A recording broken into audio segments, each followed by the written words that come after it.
کہ اللہ رسول کے بعد اگر سب سے فائق حق کسی کے ہیں تو وہ والدین کے۔ السلام علیکم پیارے دوستو، آپ سب کو دین اسلام کے پی کے چینل پہ خوش آمدید۔ امید کرتا ہوں آپ سب خیریت سے ہوں گے۔ چلے شروع کرتے ہیں آج کی ویڈیو۔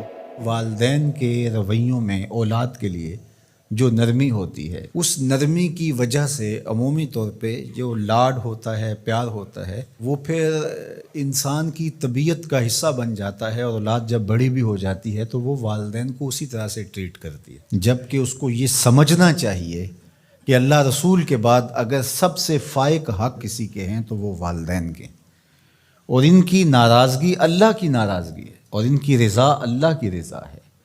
ان کو خوش کر دینا اللہ کو راضی کر دینے کے مترادف ہے، اور ان کو ناراض کرنا اللہ کو ناراض کرنے کے مترادف ہے۔ اور یہ بات ذہن میں رکھیے گا کہ اگر والدین راضی نہیں ہیں تو رب بھی راضی نہیں ہے۔ اللہ کی رضا نصیب ہی نہیں ہو سکتی۔ آپ کے عمل، آپ کی محنتیں، آپ کے سجدے اور آپ کی عبادتیں، ریاستیں، چلہ کشیاں، یہ کچھ کام نہیں آتی اگر والدین راضی نہ ہوں۔ تو والدین کو راضی رکھنے کی ہمارے دین نے ہمیں تلقین فرمائی کی۔ اور یہ بھی آپ کو میں بتاؤں کہ کچھ اعمال ایسے ہیں کہ جن کی جزا اور سزا آخرت میں دیکھنا ہوگی، لیکن کچھ اعمال ایسے ہیں جن کی جزا اور سزا دنیا میں بھی بندہ دیکھ کے جاتا ہے۔ ان میں سے ایک عمل والدین کی فرما برداری ہے۔ جو والدین کا فرما بردار ہو، آپ اس کی پگڑی کا کلس کبھی نیچا ہوتے نہیں دیکھیں گے۔ اور وہ گناہ جس کی سزا آخرت میں تو ہے ہی ہے، دنیا میں بھی ضرور ملتی ہے، وہ والدین کی نافرمانی ہے۔ اس شخص پہ نشان لگا لیں جو ماں باپ کا بے ادب اور گستاخ ہو، آپ اس کو دنیا پہ بھی رسوا ہوتا پائیں گے۔ دنیا پر بھی وہ سرخرو نہیں ہو سکے گا۔ دنیا کے اوپر جتنے لوگ بھی سرخرو ہوئے ہیں، کامیاب ہوئے ہیں، چاہے وہ مسلمان ہیں چاہے وہ کافر ہیں، آپ اگر ان کی تاریخ پڑھیں تو آپ کو نظر آئے گا کہ ان کے پیچھے ان کے والدین کی دعائیں ہیں۔ اگر والدین کی دعائیں نصیب ہیں تو انسان سرخرو ہوتا ہے، اور اگر والدین کی دعائیں حاصل نہیں ہو پاتی تو محنتیں بھی انسان کی اکادت چلی جاتی ہیں۔ تو یہ وہ نیکی ہے، یہ وہ عمل ہے کہ جس کا صلہ دنیا میں بھی اور آخرت میں بھی ملتا ہے، اور یہ بدعملی والدین کی نافرمانی ایسا جرم ہے کہ جس کی سزا دنیا میں تو ہے ہی ہے، آخرت میں بھی، اور دنیا میں دونوں میں اس کو جو ہے وہ حاصل کرنا پڑتی ہے۔ والدین نیکوکار ہوں، صالح ہوں، پاکیزہ عمل ہوں تو ان کی تو عزت اولاد کرے گی ہی کرے گی۔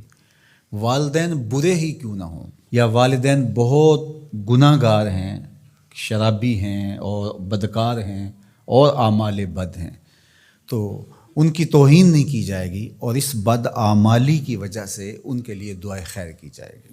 حتیٰ کہ والدین کافر بھی ہوں تو ان کا کفر اپنی جگہ پہ، لیکن اولاد ان کافر والدین کی بھی توہین نہیں کرے گی، ان کے ساتھ وہ حسن سلوک کرے گی والدین ہونے کے ناطے سے۔ اور نیکوکار ہوں، صالح ہوں تو پھر ان کے تو حقوق اور زیادہ عائد ہو جاتے ہیں۔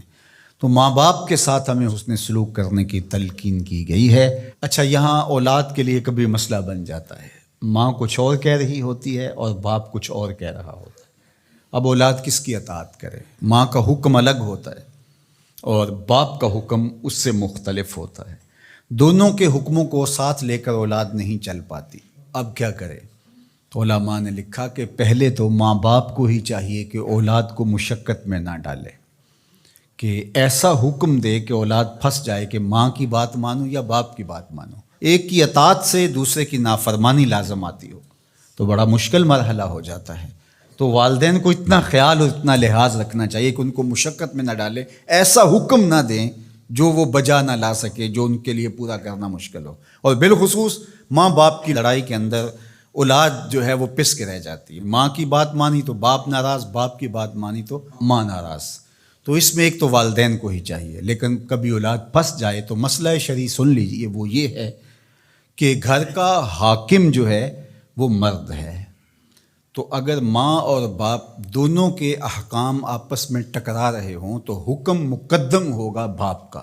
تو اولاد کے ذمے باپ کے حکم کو ماننا ضروری ہے، لیکن خدمت میں مقدم ہوگی ماں.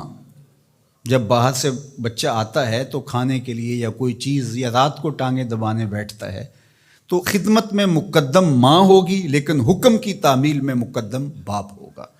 تو شریعت اسلامیہ نے ہمیں یہ حکم دیا. چونکہ خدمت میں یہ جو حدیث میں نے آپ کے سامنے رکھی ہے، تو صحابہ نے حضور سے جب پوچھا کہ ہمارے حسن سلوک کا سب سے زیادہ مستحق کون ہے، تو فرمایا اماں کا، تیری ماں. پھر کہا سما من، پھر کون؟ تو پھر فرمایا اماں کا، تیری ماں. پھر تیسری مرتبہ پوچھا تو فرمایا تیری ماں، اور چوتھی مرتبہ فرمایا ابا کا، تیرا باپ. تو اس اعتبار سے خدمت میں ماں مقدم ہے، لیکن تعمیل حکم میں باپ مقدم ہے. تو باپ اور ماں یہ اللہ کی رحمتوں کے دو روپ ہیں. اللہ نے باپ کے سینے کے اندر بھی ایک اولاد کے لیے محبت کا جہاں آباد کیا ہے، اور ماں کی ممتا اور ماں کا پیار اور ماں کی الفت، یہ تو ایک کائنات ہی الگ ہے. جی ناظرین، یہ تھی آج کی خوبصورت ویڈیو. اگر ویڈیو اچھی لگی ہے تو ویڈیو کو لائک کریں، صدقہ جاریہ سمجھ کر شیئر کریں اور چینل کو سبسکرائب کریں. جزاک اللہ.